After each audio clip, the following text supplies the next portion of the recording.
Peter, can you give us a guarantee that you're not making a Nicola Sturgeon type exit from politics?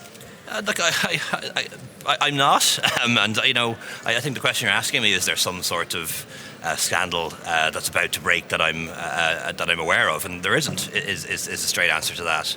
I understand the need for conspiracy theories and for speculation, but that's simply not the case. That's not to say that somebody isn't going to throw some allegation at me tomorrow, next week, or in a few months' time that I'm not aware of now. That will probably be a load of rubbish, like most of them are. That people will then turn around and say, "Aha, that was the real reason." But that's if you want to do that, fine. But look, that's not the case. I didn't want to get into it yesterday, Taoiseach, but things have changed an awful lot since we were here yesterday morning. I know you didn't want to comment on the leadership race, but it seems that it's all but over.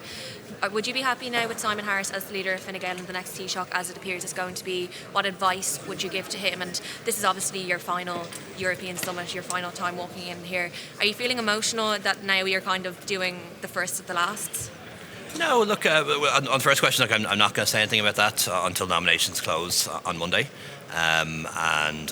Except to say that whoever is the new Fine Gael leader will have my full support. Absolute, unequivocal. Will do anything I can for them. And I think, look, reflections are for another day.